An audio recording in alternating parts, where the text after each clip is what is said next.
Bonjour et bienvenue à Deux vols en vol, le podcast dans lequel je vous emmène avec moi pendant mon parcours de formation de pilote privé. Alors aujourd'hui, épisode 2, comment choisir son école de pilotage. Charlotte Tower, Oscar Whiskey Hotel Yankee, on Sierra 4, ready for departure. Whiskey Hotel Yankee, line up and wait 22-4. Line up and wait, Oscar Whiskey Hotel Yankee. Et elle, Hotel Yankee, wind 20 degree 5000, 22-4, cleared for takeoff, report Sierra. Clear for takeoff, report Sierra, Oscar Whiskey Hotel Yankee. Donc dans l'épisode précédent, je vous ai présenté mon propre parcours et mes motivations, et aujourd'hui, je vais vous partager comment j'ai sélectionné mon école de pilotage. Évidemment, le choix de votre école peut avoir un impact énorme sur votre formation, votre expérience et même votre motivation. Alors le but est de partager mon propre processus de recherche et quelques conseils qui peuvent vous aider. Alors comme souvent c'est faites ce que je dis mais faites pas ce que je fais. Autrement dit, je vais aussi vous expliquer des choses que j'ai dans mon parcours qui n'étaient peut-être pas optimales et desquelles j'espère que vous pouvez apprendre et en sortir vos propres enseignements. Alors, il y a plusieurs termes, PPL, commercial, ATPL, KESACO. Évidemment, le plus important dans ce podcast, c'est le PPL. Enfin, je veux dire, le plus important, c'est pas tellement ça, c'est juste que c'est ce sur quoi je me concentre. Pour l'instant, je ne suis pas encore en formation commerciale ni ATPL, et donc je ne peux évidemment que vous parler pour l'instant de l'aspect Private Pilot License. Alors, il y a plusieurs types de formations, une formation qu'on va appeler classique, mais aussi des formations plus express, et il y a aussi différents types d'environnements. Il y a par exemple des aéroclubs, donc c'est peut-être plus petit, plus flexible, plus proche, et il y a des écoles plus grandes, plus professionnelles, qui donnent un autre type d'encadrement. Donc ça, c'est aussi en fonction de vous et de comment vous connaissez. Alors, il y a aussi l'idée, est-ce qu'on se forme en Europe? Est-ce qu'on se forme aux États-Unis? Je vais vous en parler un petit peu plus. Alors, différents critères à utiliser. La localisation, évidemment, se former près de chez soi, ça permet de réduire les trajets, mais voilà, en fonction d'où vous habitez, la météo locale joue aussi un rôle important. Donc moi, dans mon cas, j'habite en Belgique. Donc, comme vous pouvez imaginer, il ne fait pas toujours très beau, en particulier tous les mois d'hiver ou déjà d'automne. C'est pas super. Et donc, dès que c'est des régions très nuageuses ou peut-être venteuses, ça peut avoir un impact sur votre formation. Il y a aussi le type d'aérodrome. Donc, est-ce que c'est un aérodrome avec une tour de contrôle? Est-ce que c'est un aérodrome contrôlé, on va dire un aéroport? Ou est-ce que c'est un petit aérodrome local, par exemple, avec une piste en herbe? Ça peut aussi avoir une différence. Les flottes, la flotte d'avions disponibles, quel type d'avions sont utilisés pour les formations? Je pense que beaucoup de gens sont connus avec le terme Cessna, qui est évidemment une marque. Il y a plusieurs modèles, mais donc ces avions avec des ailes hautes. Il y a des avions avec ailes basses. Personnellement, moi, je n'ai volé que sur des avions à ailes basses, en particulier le Piper PA-28, donc un Warrior 3 en l'occurrence. Je vous ferai une vidéo pour vous expliquer, pour vous montrer ce que c'est. Mais donc ça, c'est mon expérience personnelle. Je ne saurais pas vous expliquer pour l'instant le ressenti, l'expérience avec d'autres. Évidemment, le coût est important. On a souvent la possibilité d'avoir une analyse high level, alors soit sur le site web de l'école, ou alors en les contactant, et ils devraient vous fournir un calcul, alors je vais appeler ça un calcul théorique, puisque dans la pratique, ça va dépendre de différents éléments, en particulier du nombre d'heures de vol dont vous aurez besoin. Déjà de savoir le prix, le coût par heure, c'est déjà une bonne indication, sachant évidemment qu'il y a le minimum légal, on va dire 45 heures pour un PPL en Europe, mais la majorité des pilotes ont quand même besoin de plus, que ça soit 50, 55 heures, donc à ne pas négliger. Alors la qualité des instructeurs, ça c'est peut-être difficile à juger vu de l'extérieur, mais évidemment, la qualité de votre formation dépendra de la qualité des instructeurs. Et il y a évidemment différents types d'instructeurs, autant de différences que d'êtres humains.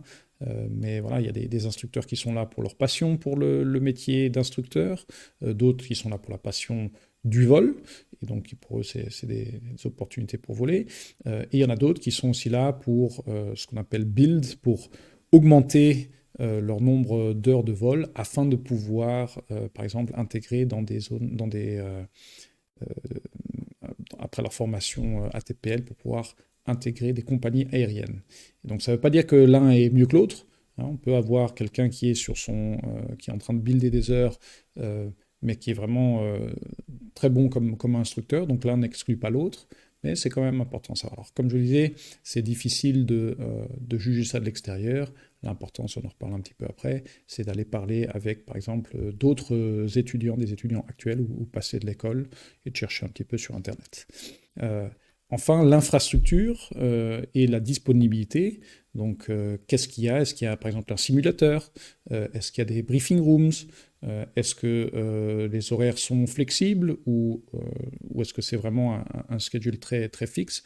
Tout ça va évidemment aussi dépendre ou influencer la manière dont vous allez pouvoir vous former. Parce qu'évidemment, encore une fois, tout le monde a une situation différente. Il y en a qui sont encore, que ce soit par exemple à l'école ou à l'université, d'autres qui ont déjà un métier, qui ont une famille, des enfants, ce qui est mon cas.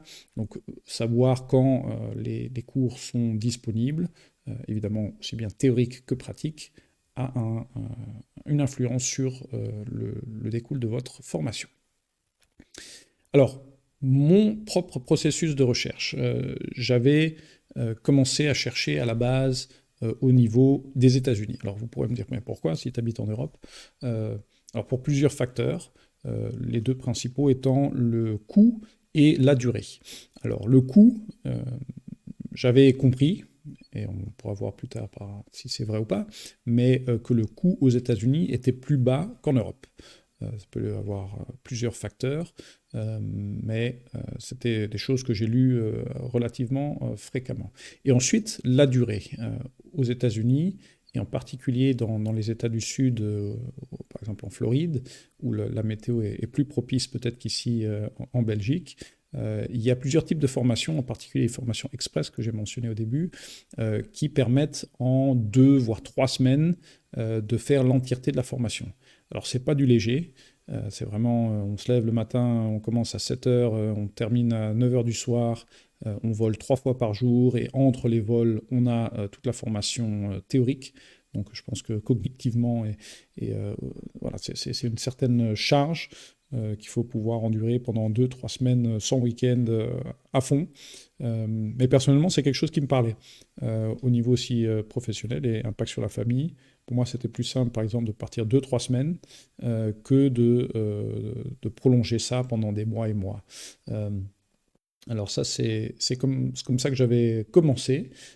Ensuite, en faisant mes recherches, je me suis rendu compte, et je vous en ai déjà parlé dans l'épisode précédent, mais que il y avait une grosse différence entre la formation dans les règles de la FAA, donc la Federal Aviation Administration américaine, et EASA, qui est donc l'entité européenne de sécurité des vols, et que les règles EASA étaient apparemment plus strictes, et qui étaient donc plus difficiles pour un pilote ayant sa licence américaine de voler en Europe que inversement. Donc ça, c'était le premier élément qui m'a fait réfléchir un petit peu. Ensuite, je me suis rendu compte qu'il y avait des formations aux États-Unis qui permettaient de se former aux États-Unis suivant les règles européennes, mais des recherches que j'ai faites, j'en ai pas trouvé qui faisaient cette formation rapide.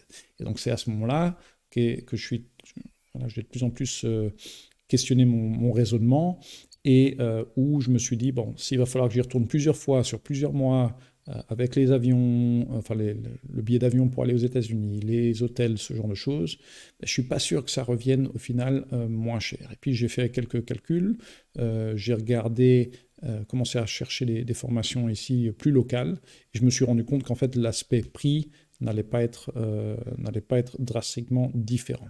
Et donc c'est à ce moment-là que j'ai commencé à switcher, et je me suis dit, bon, cherchons local. Donc j'ai commencé à chercher en région autour de Bruxelles, où j'habite, et un petit peu plus loin en Belgique. Et au final, j'ai choisi 2 écoles qui me parlaient, une au nord de Bruxelles et une quarantaine de minutes au sud, à Charleroi.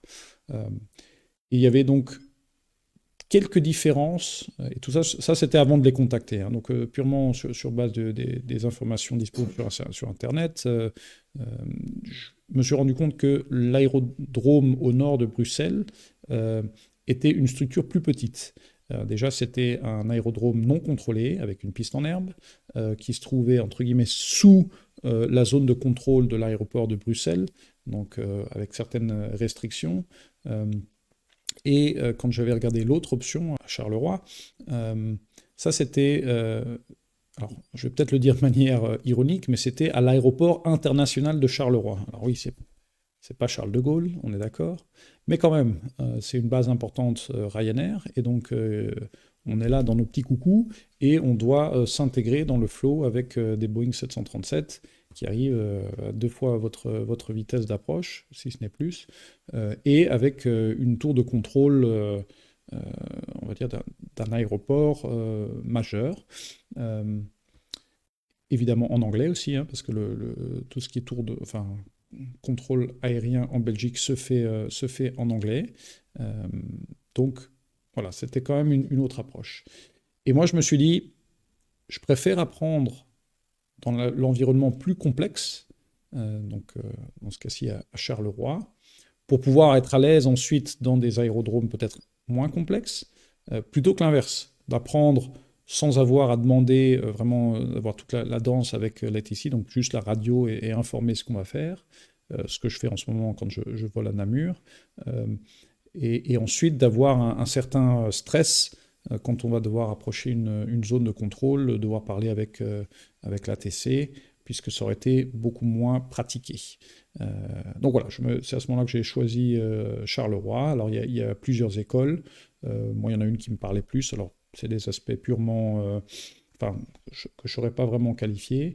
Mais donc j'ai choisi l'école Brussels Aviation School, qui est sur deux bases, à Charleroi, donc EBCI, et à Namur, EBNM. Namur étant un aérodrome non contrôlé, avec une piste en dur et aussi une piste en herbe qui est plutôt pour les planeurs, mais une piste beaucoup plus courte et avec un certain slope, une certaine pente, là où l'aéroport de Charleroi avec une très longue piste, bien large. Donc c'est des environnements bien différents, mais cette école me permet d'apprendre dans les deux environnements. Donc ça, c'est le choix mon trajet de réflexion et de sélection. Je vous passe un peu les détails, hein. J'avais regardé plus d'écoles, plus loin, direction Liège, direction Anvers, vers le nord.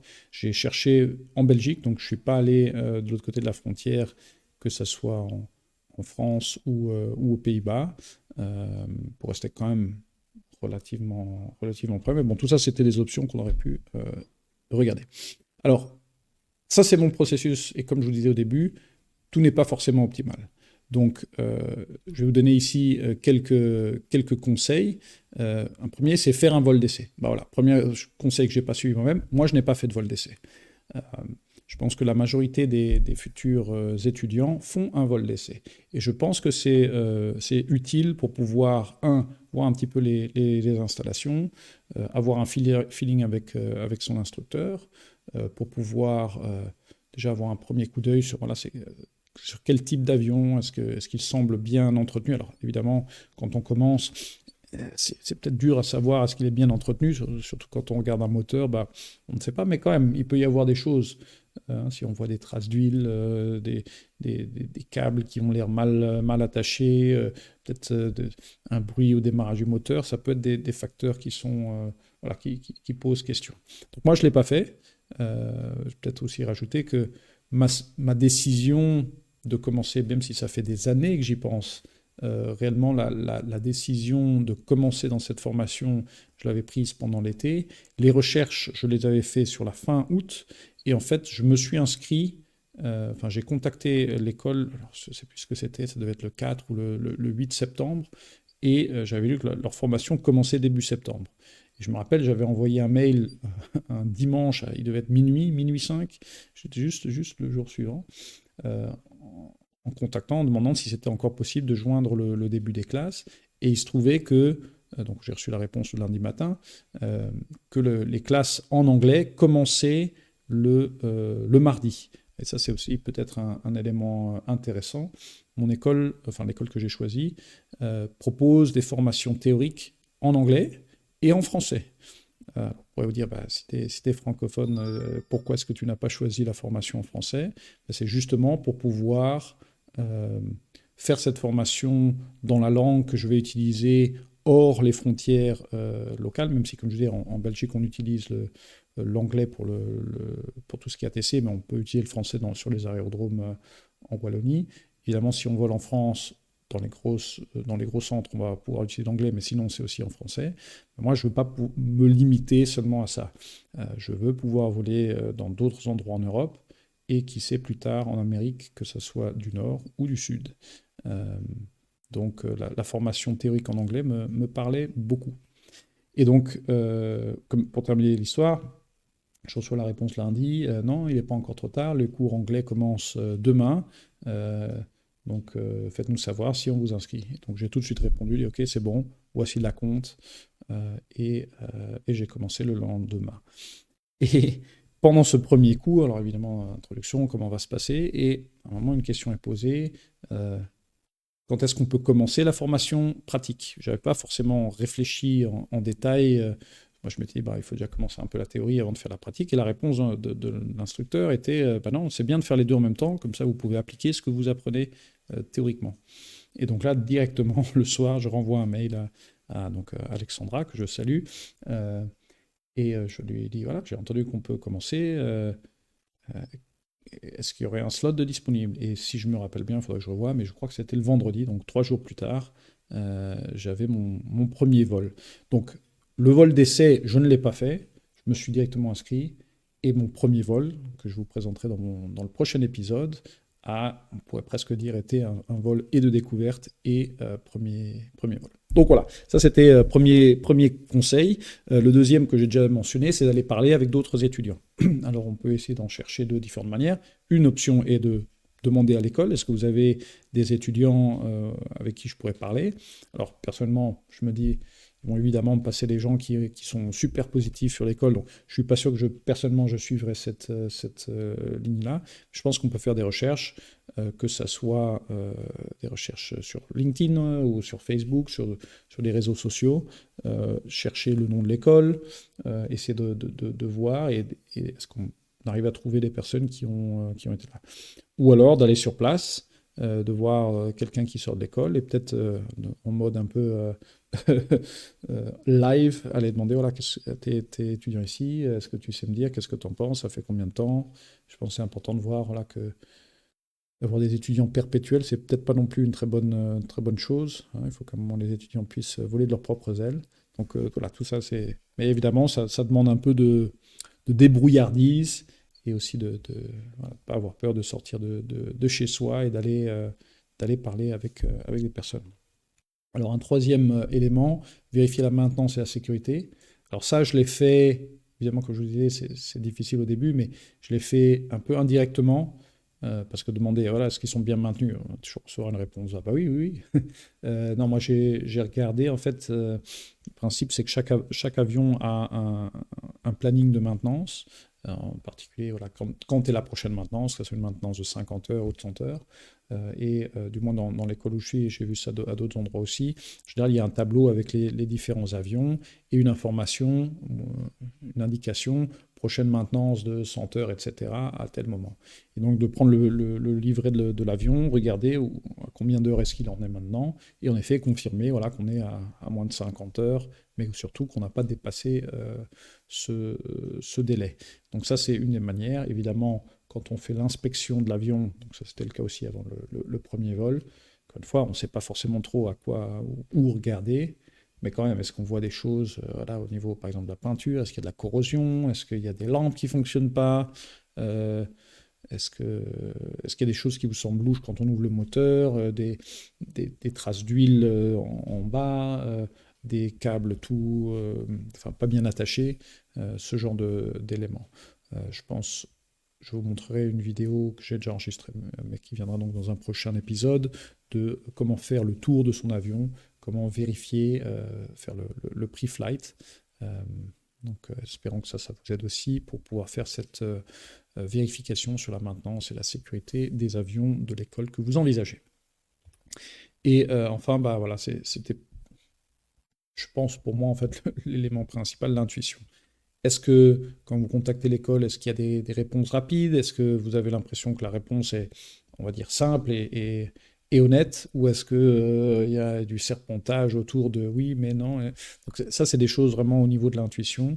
Je pense que si vous vous retrouvez face à une école, les personnes qui travaillent dans cette école, qui ne vous met pas à l'aise, je pense que c'est ce qu'on appellerait un red flag, donc quelque chose qui vous dise, voilà, cherche ailleurs. Il ne faut pas se précipiter. Alors, encore une fois, prenez pas mon exemple, mais je pense que globalement, prenez votre temps, choisissez une école qui vous convienne, au niveau, on en a parlé, de la localisation, du type d'enseignement, des installations, de l'aérodrome, l'aéroport où ils sont. Prenez votre temps pour bien revoir tout ça. Ne vous précipitez pas, car évidemment, une école qui vous convient bien vous aidera bien mieux à avancer qu'une école où vous êtes en permanence en train de vous battre contre le système ou qui ne vous amène pas les éléments qui vous sont nécessaires. Donc voilà, ça c'est le résumé de mon processus de sélection. Comme je vous dis, ça fait des années que j'y pense. Sans vous mentir, déjà quand j'avais 16 ans, ça fait plus de... ça fait quoi, 24, 25 ans. J'y avais déjà pensé, j'avais fait une première recherche quand j'habitais à ce moment-là dans le sud de la France, vers Aix-en-Provence. Donc ça fait un bout de temps que j'y pense. Ça peut vous paraître peut-être mon propre processus de sélection très, très rushé, ce que je vous ai expliqué sur le dimanche, le lundi la réponse, mardi le début des cours. Mais c'est comme l'histoire de Picasso qui fait un petit dessin et qui le vend à un prix faramineux. C'est pas l'acte lui-même, c'est l'ensemble du parcours qui est important. Donc, prenez du temps, réfléchissez bien, trouvez la structure qui convienne à vos besoins, et avec ça, vous pourrez vous lancer de la meilleure manière dans votre propre formation. Voilà, on est arrivé à la fin de l'épisode pour aujourd'hui. N'hésitez pas à partager ceci si vous avez des amis ou des collègues qui sont intéressés par une formation de pilote. J'espère qu'il y a certains éléments qui pourront vous aider et les aider aussi. N'hésitez pas à me contacter via email, pilote@2volenvol.eu, tout attaché, ou sur Twitter x.com/2volenvol. Voilà, merci beaucoup et à la prochaine.